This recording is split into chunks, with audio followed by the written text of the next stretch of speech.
Assalamualaikum warahmatullahi wabarakatuh. Salam sejahtera untuk kita semuanya. Semoga rekan-rekan sekalian selalu dalam keadaan sehat dan bahagia. Kali ini kami akan menceritakan tentang sejarah perjalanan Islam di Tanah Jawa. Apabila secara sekilas kita telah diperkenalkan kepada metode Sunan Kalijaga dalam berdakwah untuk penyebaran Islam kepada masyarakat Tanah Jawa, maka ada yang kurang lengkap jika tidak dikupas tentang sejarah Islam itu sendiri yang masuk ke Tanah Jawa. Apakah Anda tahu bahwa bangsa Gujarati dan bangsa Bengali dapat dikatakan sebagai penyebar Islam yang pertama kali di Nusantara? Tetapi tidak bisa dipungkiri, bangsa Arab pun memiliki peran dalam proses penyebaran agama Islam itu sendiri, karena bangsa Arab yang mengawali terjalinnya hubungan dengan penduduk di Asia Tenggara, dan yang memberikan jalan bagi penyebaran Islam itu sendiri. Kemudian barulah bangsa India ikut menyusul. Bangsa Arab yang sudah bermukim di beberapa daerah sekitaran pantai di India, telah menjadi pusat-pusat penyebaran agama Islam. Mereka juga telah melakukan perkawinan dengan wanita setempat. Setelah itu barulah bangsa Arab merantau ke Indonesia dengan dua status, sebagai pedagang dan sekaligus sebagai mubalik. Dikarenakan konsentrasi perniagaan mereka berada di sepanjang pantai, maka lama-kelamaan mulailah bermunculan kerajaan-kerajaan Islam kecil di sepanjang pantai utara Jawa, seperti di Jepara, Demak, Tuban dan Gresik. Masuknya Islam di Indonesia telah berlangsung sebelum berdirinya kerajaan Jawa Hindu, yaitu pada zaman Majapahit pada tahun 1292. Agama Islam diperkenalkan kepada masyarakat Jawa melalui jalur perdagangan rempah-rempah, mulai dari Malaka di barat dan berakhir di Maluku bagian timur.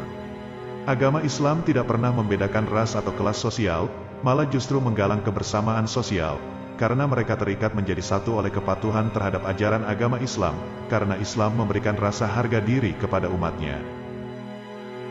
Tasawuf Islam membantu mempermudah di dalam penyebaran agama Islam kepada masyarakat Tanah Jawa.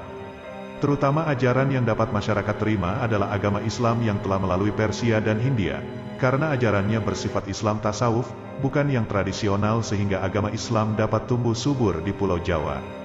Sebab masyarakat Jawa sangat berminat pada ilmu-ilmu yang bersifat rahasia atau esoterik, seperti ajaran tasawuf bitah yang sangat populer pada zaman itu dengan pandangan-pandangan pentis sebelumnya. Mereka lebih suka kepada tasawuf Islam daripada teologi dan hukum.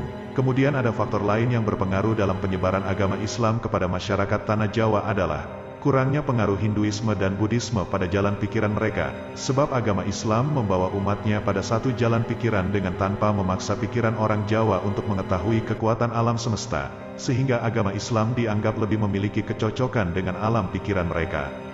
Para ulama dan mubalik yang menjadi wali Allah pun memberikan dorongan secara spiritual terhadap penguasa muslim. Hal itu untuk melebarkan kekuasaannya dan para penguasa memposisikan mereka sebagai pembimbing spiritual itu sendiri, sehingga para ulama sangat memiliki pengaruh yang besar, baik dalam lingkungan istana maupun di antara rakyat. Dalam cacatan Babat Tanah Jawi, penyebaran agama Islam di Jawa yang telah dilakukan oleh para wali songo. Oleh masyarakat Tanah Jawa, kesembilan mubalik itu telah dianggap sebagai wahyu Allah yang turun ke Tanah Jawa sebagai penunjuk jalan yang lurus jalan agama Islam. Beliau-beliau sangat dihormati dan dikagumi serta biasanya diberikan nama panggilan sesuai dengan tempat tinggalnya atau pemakamannya. Inilah beberapa nama panggilan kepada para wali antara lain. Pertama, Sunan Gresik yang wafat di kota Gresik diberi nama Sunan Gresik pada tahun 1419, yang dikenal pula sebagai Maulana Malik Ibrahim atau Maulana Maghribi. Diyakini sebagai mubalik Islam pertama di Jawa. Kemudian kedua, Sunan Ampel atau Raden Rahmat, mendirikan pesantren di Ampel, Surabaya. Ibunya adalah Putri Sultan Campa.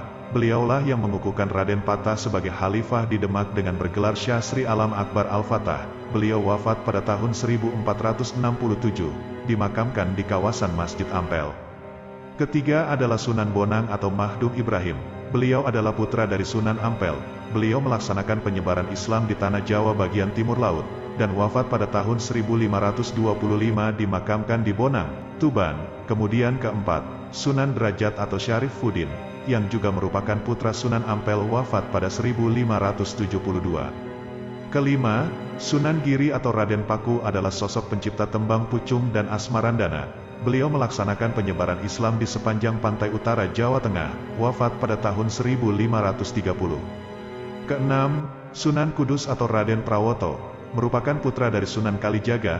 Sama seperti sosok sang ayah, beliau juga berdakwah dengan metode kesenian seperti gamelan, sinom, kinanti yang merupakan tembang-tembang gubahannya. Beliau dimakamkan di Gunung Muria, dekat dengan Kudus. Ketujuh, Sunan Gunung Jati atau Syarif Hidayatullah yang lebih dikenal pula dengan nama Fatahillah atau Faletehan. Beliau datang dari kerajaan Samudera Pasai menuju ke Jepara dan melaksanakan penyebaran Islam di daerah Jawa Barat, wafat pada tahun 1570. Yang terakhir adalah Kanjeng Sunan Kalijaga atau Raden Said. Beliau adalah pencipta kesenian wayang kulit, tembang ilir-ilir dan kidung rumekso ing wengi.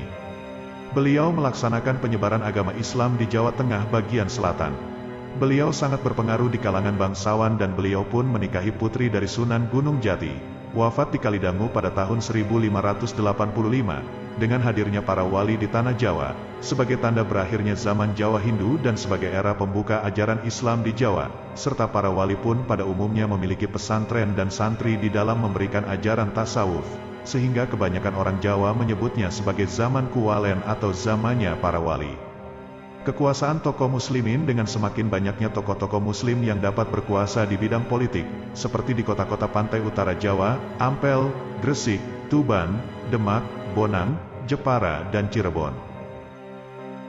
Hal itu menyebabkan kerajaan Majapahit kehilangan banyak kekuasaannya, sebab mereka yang berkuasa adalah para wali, yang merupakan kerabat dekat dengan bangsawan setempat melalui perkawinan atau keturunan.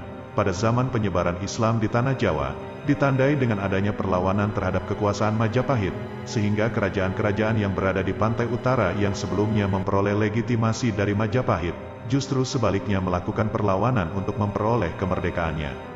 Kemudian dengan jatuhnya kerajaan Majapahit, maka mulai muncullah tanda-tanda kebesaran kerajaan Majapahit yang berpindah tangan ke kerajaan Demak.